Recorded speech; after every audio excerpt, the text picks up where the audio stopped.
Voilà.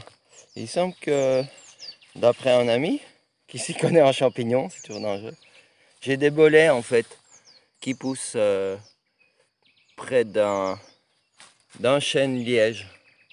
Voilà. C'est pas toujours le cas, parce que sinon il y en aurait beaucoup. C'est relativement rare, mais pour certaines raisons que je connais pas,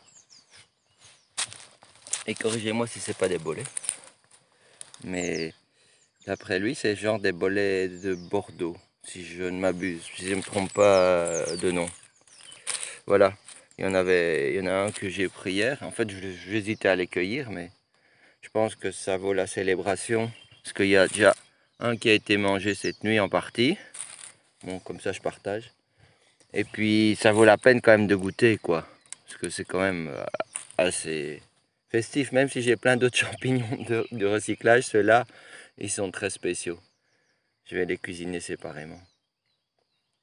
Voilà, merci beaucoup. Merci beaucoup. Et puis ça veut dire qu'il y a plein de mycélium dans le sol, ce qui est très bon.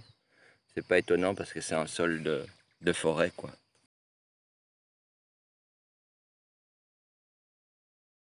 Et je voulais partager aussi quand même qu'on a une grande journée avec un groupe d'entraide de propriétaires de terrain qui s'entraident toutes les 2 semaines.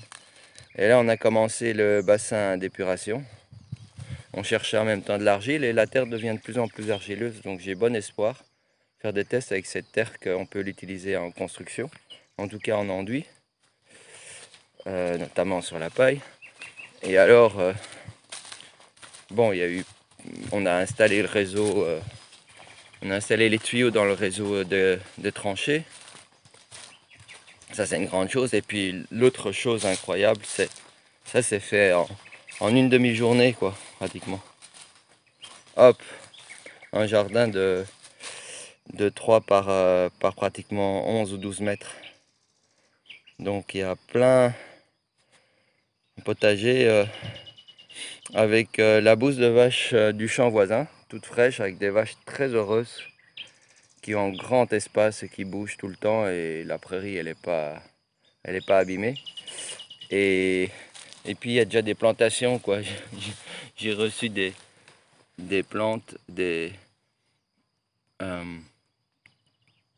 je sais plus ce que c'est, mais bon, voilà, c'est une plante aromatique. Super, ça sent bon, on dit. Voilà, plein des petites plantes aromatiques, genre thym, etc. Des petits plants de tomates. Et du pourpre, un truc comme ça. Je crois que c'est ça. J'adore en tout cas, ça se multiplie à fond, c'est de la super nourriture. Ça pousse pratiquement tout seul, en tout cas quand ça aime bien l'endroit. Ça aime bien les endroits humides, donc ça je sais pas trop. On va voir comment il va se plaire ici. Mais voilà le début, donc c'est plein d'espace vide qui invite à être rempli. Ici il va y avoir un petit, un petit massif de cette petite plante là. Les noms malheureusement, je les ai oubliés. Et donc voilà, c'est le premier potager. Et puis c'est un potager d'été parce il est pas mal couvert. Il est en semi-ombragé quoi. Euh, donc je vais pouvoir jouer avec un peu les moments de l'année. Mais bon, c'est surtout, comme je dis, pour l'été. En fonction d'où est la lumière et qui aime plus la lumière, qui aime plus l'ombre. Qui aime plus l'humidité. Il y aura plus d'humidité sur la troisième rangée, où ça descend un peu. Et on est vraiment en bas de vallée. Parce qu'on a la colline là, de l'autre côté là, qui descend. Et puis on a le champ du voisin. Puis je fais gaffe où je marche. Qui est le plus bas. Mais normalement, le terrain ici, il devrait être à la même hauteur. Hein. Et pourtant, il y a plus ou moins un petit mètre de différence. Alors il y a souvent ça.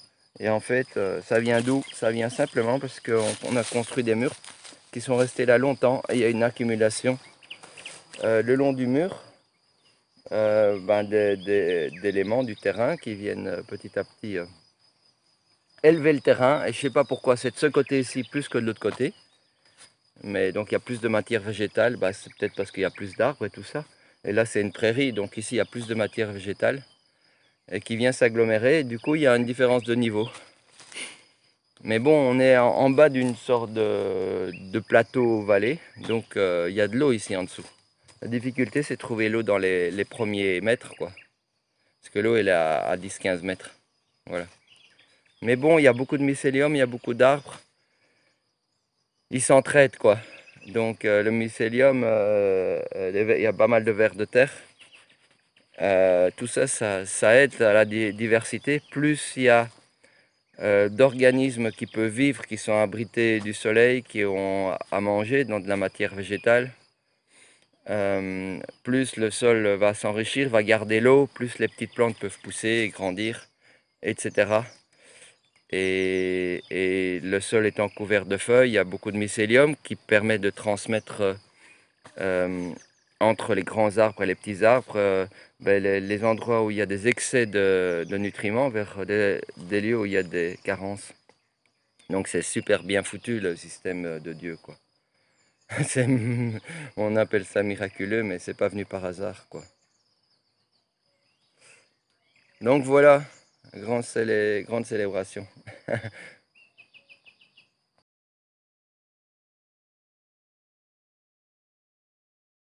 Voilà, donc le câble, il arrive de là tout au bout, il y a environ 35-40 mètres de l'installation solaire.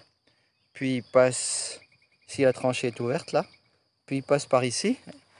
Et la tranchée est plus ou moins faite, mais il y aura de l'eau aussi, donc je ne peux pas la refermer. Et donc c'est un câble blindé en métal, en fait avec deux phases simplement. Voilà, parce que c'est du 220 volts l'installation solaire, c'est pas du 380. Et voilà, donc là, pour le faire passer le long du mur, dans la cabane, j'ai dû vraiment creuser, là j'ai déjà rebouché, pour pouvoir plier le câble et qu'il passe vraiment proche du mur et pas au milieu de la pièce. Donc là j'ai déjà rebouché plein, mais j'ai dû creuser peut-être 50 cm pour bien pouvoir le rentrer dans le trou et le tirer. Voilà. Tac. Et voilà. Il est légèrement bas, on va dire. Ce serait mieux peut-être là le compteur. Bon, il est 20-30 cm trop bas, mais bon, voilà. Il y a le jus qui va rentrer à l'intérieur. Donc je vais faire une prise extérieure aussi, parce que ça c'est toujours pratique. Donc je vais demander qu'on place, ou bien la placer moi-même, une prise ici. C'est Hannibal qui est électricien, qui s'occupe de ça. Mais bon, déjà s'il a le compteur, moi je peux me débrouiller, je crois, pour les prises.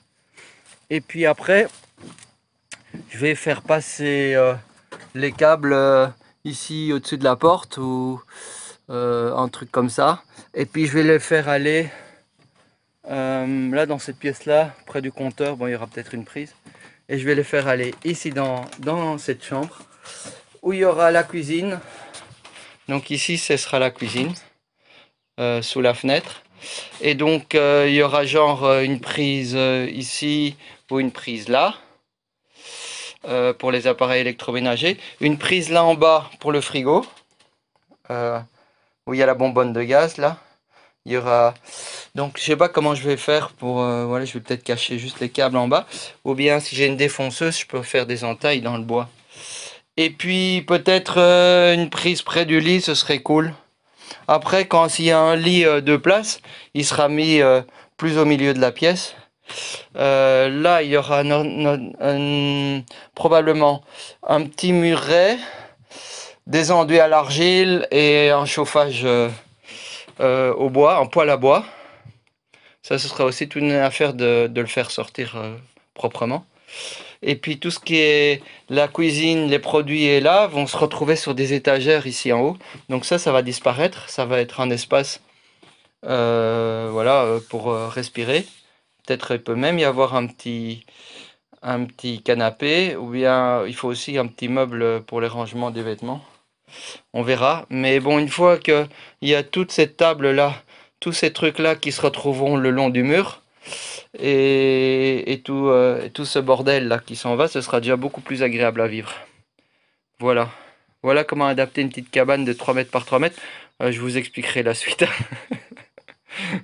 Ici, vous voyez un peu une partie des projets, des plannings, et de qui fait quoi, etc. pour que je suive. Et ici, c'est le plan du terrain. Donc, qui me permet de réfléchir aux installations. Que je devrais compléter le plan permaculturel complet que j'ai fait grossièrement, d'ailleurs.